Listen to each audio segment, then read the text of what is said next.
با نصیب، بے ادب بد نصیب۔ تو جو استادوں کی قدر کرتے ہیں، ان کا ادب کرتے ہیں، اللہ سبحانہ و تعالی انہی کو علم کی دولت عطا فرماتے ہیں۔ مولا علی کرم اللہ وجہہ فرماتے ہیں کہ تم ایک چیز یعنی ایک بات بھی کسی سے سیکھ لو تو سمجھو کہ وہ تمہارا استاد ہے۔ اور یہ بھی آپ نے سنا ہوگا کہ بھئی چاہے کوئی چپٹی ناک والا ہی شخص ہو، چاہے آپ اس کو کتنا ہی کمتر سمجھتے ہوں، اگر وہ آپ کو کچھ سکھا دیتا ہے تو آپ سے افضل ہے آپ اس کا ادب اور احترام کریں اور اس کی بات مانیں۔ ہمارے لیے ہمارے استادوں کے مابین ہمیں کیا بیسک، اب ہم کیا کر سکتے ہیں؟ دیکھیے چند ایک پوائنٹس پر ہم ابھی بات کریں گے کیونکہ ہمارے پروگرام کا وقت بہت مختصر ہوتا ہے، اتنی تفصیل سے ہم گفتگو نہیں کر پاتے۔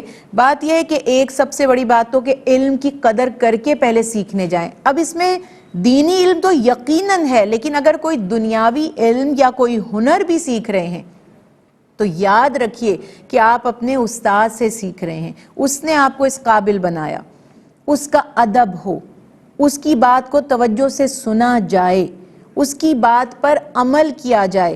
اگر ہم اپنی سلیبس کی بات کرتے ہیں یا ایکیڈیمک جو ہماری تعلیم ہے اس حساب سے بات کرتے ہیں، جو سبق ہمیں دیا جائے ہم اس کو یاد کریں، اس پر غور و فکر کریں، اور نیکسٹ سٹیپ ہے کہ ظاہر ہے کہ اس کو اپلائی بھی کریں بہتر سینس میں۔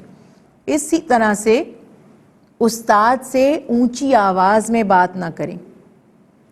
اسی طرح اللہ کے نبی حضرت محمد مصطفیٰ صلی اللہ علیہ وسلم کی تعلیمات سے یہ بھی پتہ چلتا ہے کہ استاد سے آگے نہ چلیں، یعنی والدین کے بھی ادب کا اور استاد کے بھی ادب کا تقاضا ہے کہ اگر وہ راستے میں جا رہے ہیں تو آپ کوشش کریں کہ آپ ان سے پیچھے رہیں۔ ہاں اگر آپ نے ان کے لیے کوئی انتظام کرنا ہے، ان کے لیے کوئی سہولت مہیا کرنی ہے تو الگ بات ہے۔ اسی طرح سے جب وہ گفتگو فرما رہے ہوں، بات کر رہے ہوں تو غور سے سنیں۔ آج کل تھوڑا سا تعلیم کا بھی یہ جو ایک پروفیشنل سٹائل، اب یہاں پروفیشنل دیکھیے ہماری خیر پروفیشنل کی ٹرم کو بھی ہم صحیح نہیں سمجھتے۔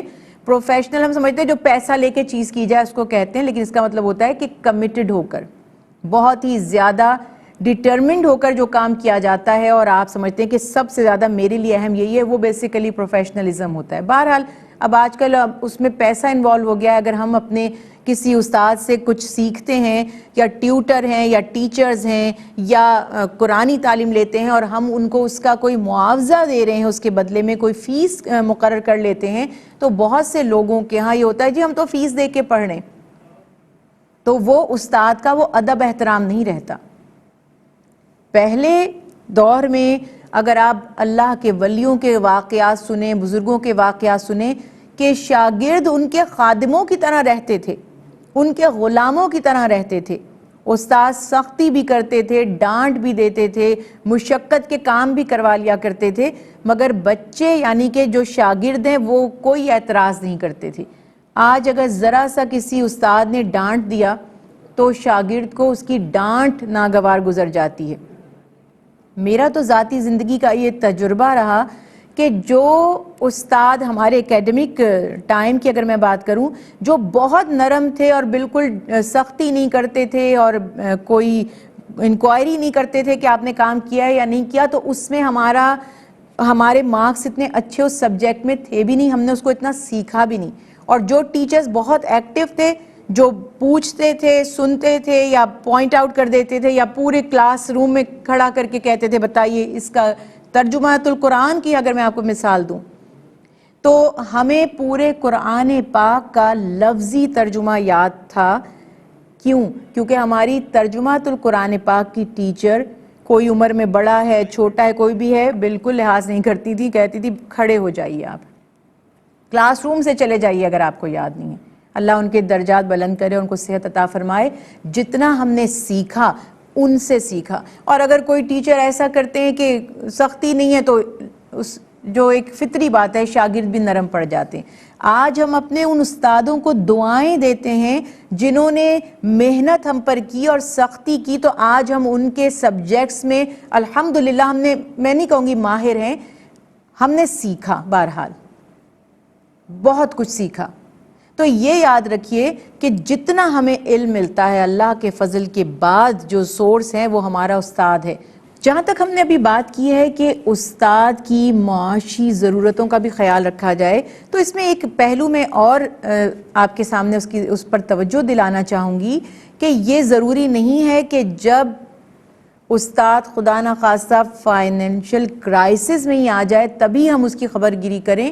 ایک خیال یہ رکھنا چاہیے، بڑی عجیب آپ کو سن کر یہ حیرت ہوگی کہ دنیا میں جو سب سے زیادہ لو پیڈ ہیں پروفیشنز کے حساب سے، یعنی انکم اور پروفیشن کے حساب سے، وہ ٹیچرز ہیں. اب سوچنے کی بات یہ ہے کہ اگر ٹیچر فکر معاش سے آزاد ہو، اگر اس کے مائنڈ پہ یہ پریشر نہ ہو کہ میں اپنا گھر، اپنی جو معاشی ذمہ داریاں ہیں، فائنینشیل رسپانسبلٹیز ہیں، کیسے پوری کروں گا، تو یقینی طور پر وہ بہتر تعلیم اور تربیت کا بندوبست کر سکتا ہے. بہت سی جگہوں پر ہم کہتے ہیں کہ استاد کو اس تعلیم کے شعبے کو مقدس شعبہ ہے، پیسے انوالو نہیں کرنے چاہیے. بھائی اگر کسی کے پاس اللہ نے اس کو اتنا نوازا ہے، اس کے پاس اتنی گنجائش ہے، کشادگی ہے، تو پھر وہ اس کو پارٹ ٹائم اپنا پروفیشن بنائے گا ٹیچنگ کو، کیونکہ اس کو کہیں نہ کہیں سے ظاہر ہے کہ اس کا کوئی بزنس ہے یا اس کا کوئی اور شعبے سے وہ وابستہ ہے، تو وہاں پر وہ معاملات ادا کرے گا. تو پھر وہ تبلیغ کے لیے یا ٹیچنگ کے لیے وقت کیسے نکالے گا؟ تو اس بات پر بھی توجہ ہو کہ بجائے اس کے کہ کوئی استاد اس لیول پر آئے کہ وہ تعلیم کو کمائی کا ذریعہ بنائے، معاشرے کے افراد، لوگ، شاگرد جو طالب علم ہیں، وہ اس بات کا خیال رکھیں کہ ہماری زندگی میں ہمارے استاد سے بہتر کوئی نہیں ہو سکتا، کیونکہ وہی ہمیں انسان بناتا ہے. ماں باپ تو ہمیں پیدا کرتے ہیں، لیکن ہمارا استاد ہمیں اچھے برے کی تمیز سکھاتا ہے. اللہ سبحانہ وتعالیٰ تمام اساتذہ کو بھی اخلاص کے ساتھ، دیانتداری کے ساتھ پڑھانے کی توفیق عطا فرمائے، اور شاگردوں کو اللہ سبحانہ وتعالیٰ ان کا ادب کرنے کی اور ان کی تعلیمات پر عمل کرنے کی توفیق عطا فرمائے. وما علینا الا البلاغ المبین.